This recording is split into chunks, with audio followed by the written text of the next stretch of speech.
Morning everyone, कैसे हैं आप लोग। उम्मीद करती हूँ वो अपने घर में बिल्कुल सही होंगे। तो आज का ब्लॉग मैं बना रही हूँ क्योंकि अब सोच रही हूँ कि रोज़ डेली का जो रूटीन है वो आपको दिखाऊं। बाहर सारा घूमना फिरना तो हम नहीं कर सकते, मगर जैसी जैसी डेली रूटीन है वो मैं आपको दिखाऊंगी। तो अब मैं तैयार हो चुकी हूँ। दोपहर के कम से कम दोपहर के बज चुके हैं। ये देखो गाइस, ये देखो घड़ी दिखाती हूँ आपको, पूरे 1:15 बज चुके हैं। तो 1:15 बजे मैं अपना ब्लॉग स्टार्ट कर रही हूँ। मैं सुबह उठ के चाय बना के सब कुछ काम कर चुकी हूँ, इनको भी दुकान पे भेज चुकी हूँ। तो बस मैं जा रही हूँ मम्मी के घर, क्योंकि आपको पता है मेरी मम्मी और मेरा भाई बिल्कुल ठीक नहीं रहते। मम्मी को तो गठिया की प्रॉब्लम है, तो उनका तो शरीर, अब बरसाते हैं तो दर्द रहता है, शरीर काम नहीं करता। तो मैं उस दिन नारायणा से चूरन लेके आई थी, तो मैंने कहा चलो वो जाके मम्मी को दे आती हूँ, थोड़ी दर्द में उनको राहत मिलेगी। और सबसे बड़ी बात है, मम्मी बुला भी रही थी, तो मेरे को पता, आपको पता था मैं मम्मी के घर नहीं जा सकती, तो कल 16वां कर ली है। तो मैंने कहा चलो आज मम्मी के घर चक्कर काट के आती हूँ। भाई मम्मी मुझे बड़े दिन से मिले नहीं है। हेमा और पूजा 2 बार अकेले जा चुके हैं, वो मम्मी को देख के आ चुके हैं। अब मैं अकेली नहीं जा रही, मैंने हेमा को बोला तू मेरे साथ चल, तो मम्मी का पता करके आ रहे हैं। मम्मी बार बार बुला रही है।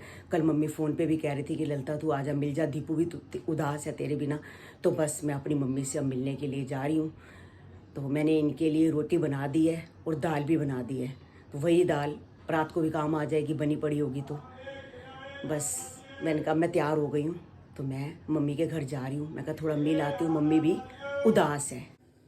मैंने इनके लिए बनाई है चने की दाल, काफ़ी बना दी है, अभी भी खा लेंगे, बच्चे भी खा लेंगे रात को। और रात को कुछ सूखी सब्जी साथ में बना लेंगे। चने की दाल बनने में बहुत, टमाटर प्याज का तड़का लगा के बहुत टेस्टी बनती है। बस हेमा का फ़ोन आया है कि दीदी आप मेट्रो स्टेशन पे पहुंच जाओ, तो मैं भी पहुंच रही हूँ। बस मैं भी घर से निकल रही हूँ, बिल्कुल तैयार हो चुकी हूँ। वही पूरे 1:30 बज चुके हैं। तो मम्मी के घर पहुंचने में हमें आधा घंटा लगता है। 2 बजे मम्मी के घर पहुंच जाएंगे। फिर शाम को ये भी चिंता रहती है कि घर आना है, वापसी, बच्चे हैं, दुकान पे भी जाना होता है थोड़ी देर, जो इनको काम होता है कारीगर का वो ये करके आते हैं। जब मैं शाम को दुकान पे जाती हूँ तभी ये सारा बाहर का काम करते हैं। तो गाइज मिलते हैं मम्मी के घर। बस हेमा की वेट कर रही हूँ कि हेमा आ जाए, हेमा आ जाए। हेमा अभी तक आई नहीं है, पता नहीं क्या बात है। कह देगी दीदी आप लेट पहुंचते हो, और हमेशा ही वो लेट पहुंचती है, अभी तक नहीं आई है। गाइस मैं उसकी वेट करते हुए यहीं खड़ी हूँ, तो जाना तो इकट्ठा ही है। बस हेमा अभी अभी पहुंची है। लेट क्यों हो गई तू? लेट थोड़ा सा नहीं, कमल को रोटी देनी थी, कमल के साथ ही निकल आई। अच्छा, कमल छोड़ने आया ना? छोड़ तो गए। हाँ हाँ, कमल तो इसको छोड़ने आ गया। और ये और जिया जी दुकान बंद नहीं कर सकते, हमारा मुश्किल, हमारी दुकान सुनहरे की है ना, तो ताले बहुत लगाने पड़ते हैं। हाँ हाँ, शीशे का बंद करके आ जाते हैं रोटी लेके। हाँ बस फिर फटाक मेरे को छोड़ गए। चलो अब चलते हैं फटाक मम्मी के। बस अभी अभी मैं मम्मी के घर आई हूँ, हेमा भी आई है साथ साथ। तो आज मम्मी से बड़े दिन हो गए मिले हुए। मम्मी मेरी उदास हो गई थी, भाई ललता नहीं आई, तो मैं आ भी नहीं पा रही थी। मैं तो मिल गई थी मम्मी को बीच में। हाँ, मैं तो बोला है, मैंने बोला है, मैं कहा कि हेमा और पूजा 2 बार ही आए हैं, मगर मैं नहीं आ पाई। तो माँ ही होती है, मम्मी का दिल करता है कि मेरी लड़की आके, मुझे मेरी मम्मी बस चल नहीं सकती ज्यादा, तो क्या करें। मम्मी आ नहीं पाती तो हम सोचते चलो हम ही आ जाए। हो ठीक हो मम्मी जी? हैं ठीक है ना? दीपू अंदर बैठा है? अच्छा, बड़ा टीवी टूवी देख रहे होएगा। दीपू ने बुला ला जरा। कोई बात नहीं, मैं बुला ले आएगी। बुला ला। हाँ, वो ठीक हो ना तुझे? बाय बाय नहीं, हाली आई यहाँ बोलो, एवे बोल देने, नमस्ते कर देने। अच्छा, बाय कर दो, कोई भी कर दो। गाइस मम्मी आपको बाय कर रही है, देख लो। और दीपू भी आ गए हैं, देखो मिलने के लिए मुझसे। तेरा फोन आया था ना परसों कि दीदी आप आ जाओ आ जाओ आ जाओ, तो मैंने कहा देख तेरे को मिलने आ गई हूँ मैं। तू सुना क्या हाल है? बस बढ़िया। ठीक है। और दवाई तेरी चल रही है सही से, टाइम से खाता है ना? दवाई तो खा रहा है टाइम से? ये जो है ये कर रहा है एक्सरसाइज? नहीं, बस कभी कर रहा हूँ कभी नहीं कर रहा। दीपू कराता है एक्सरसाइज, एक्सरसाइज कराता है। अगर एक्सरसाइज करेगा ना तेरे हाथ पैर बिल्कुल जैसे सही रहेंगे। जैसे हाथ काम नहीं करता था, करता है ना, तो एक्सरसाइज किया था, ठीक है ना? गाइस ये फैमिली चैनल को लाइक करे, शेयर करे, कमेंट करे और सब्सक्राइब करना बिल्कुल ना भूले। हाँ हेमा आजा, घर चले, बाहर आ, तू आ बाहर, मैं नहीं आ रही अंदर, जल्दी आ। मैं कहा चलना नहीं है घर? चलो। हाँ चलो मम्मी जी, मैं जा रही हूँ, दुकान पे जाना है, थोड़ा सा काम में दुकान पे भी, तो पता शाम में बैठना पैंदा है। हाँ चलो, अपना ध्यान रखना तुझे। हाँ बाकी आ जाया करांगी हूँ मैं, हफ्ते ठीक चक्कर काट जावांगी, ठीक है ना?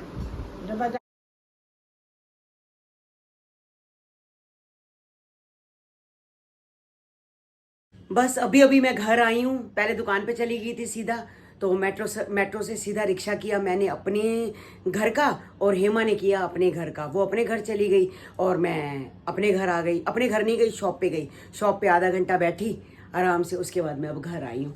तो ये टाइम 8:30 बज चुके हैं। बस अब मैंने अपने लिए बनाई है चाय। मम्मी के घर मैंने 2 बार चाय पी है, एक बार भी नहीं, 2 बार। 2 बार पीने के बाद भी क्या लगता है कि मैं अपने हाथ से चाय बना के पी लूँ। मैं कहा चल चाय भी पी लेती हूँ और एक ब्रेड पीस सेक के खाती हूँ। वहाँ मम्मी के घर खाए थे, रोटी खाई थी और काले छोले खाए थे, तो पेट भर गया था, सब कुछ है। अब धीरे धीरे ऐसे लग रहा है जैसे पेट खाली हो गया। तो मैंने कहा रोटी खाने में तो टाइम है, 10 बजे खाना खाते हैं, तो अभी बजे 8:30, चाय के साथ एक आधा ब्रेड पीस खा लेते हैं। सेक रही हूँ मक्खन से, देसी घी से, देखती हूँ किसी से सेक के खाती हूँ। बस चाय मैंने अपने लिए आके बना ली है और साथ में 2 ब्रेड पीस भी सेक दिए हैं। ये देसी घी से सेके हैं, मक्खन से नहीं सेके, अच्छे लगते हैं घी से सेके हुए। सुबह सुबह नाश्ता में ऐसे ही करती हूँ, 2 ब्रेड पीस खाती हूँ। मगर आज मैंने ब्रेड पीस नहीं खाए थे, एक रस्सी खाया था। वैसे मेरा ब्लॉग शाम को 5 बजे आता है, तो काफ़ी दिन बाद ब्लॉग डाला था, तो आज चीना ने सुबह ही डाल दिया। कहती मम्मी सुबह ही डाल देते हैं ब्लॉग। तो मैं सारे कमेंट्स पढ़ रही थी, बहुत लोगों ने बहुत अच्छे अच्छे कमेंट्स कर रखे मुझे, कि लोगों ने रखा था कि आप निक्की का ध्यान रखना, आप रौनक का ध्यान रखना, आप ही उनके सब कुछ हो। बाकी सही बात है, हम ही हैं सब भाई बहन, हम निक्की का बहुत अच्छे से ध्यान रखेंगे, रौनक का भी ध्यान रखेंगे। आप अंकल का ध्यान रखो, आप भगवान आशु की आत्मा को शांति दे, उन्हें चरणों में भगवान स्थान दे। बहुत कुछ बड़े अच्छे अच्छे कमेंट लिखे हुए थे। थैंक यू सो मच जो लोग, आप लोग हमें पसंद करते हो, हमारी यूट्यूब फैमिली, आप ही हमारी फैमिली हो, आपके साथ ही हम दुख सुख सब शेयर करते हैं। अब 15-16 दिन नहीं ब्लॉग डाले तो नहीं डालने थे, क्योंकि जब तक सब कुछ हो ना जाए तो नहीं डालते। तो आज एक कमेंट आ रखा था, जिस कमेंट ने मेरे को अंदर से ही तोड़ के रख दिया। पता क्या कमेंट था? मैं उसकी आईडी नहीं शो करना चाहती, मैं बताना नहीं चाहती कि वो कौन है।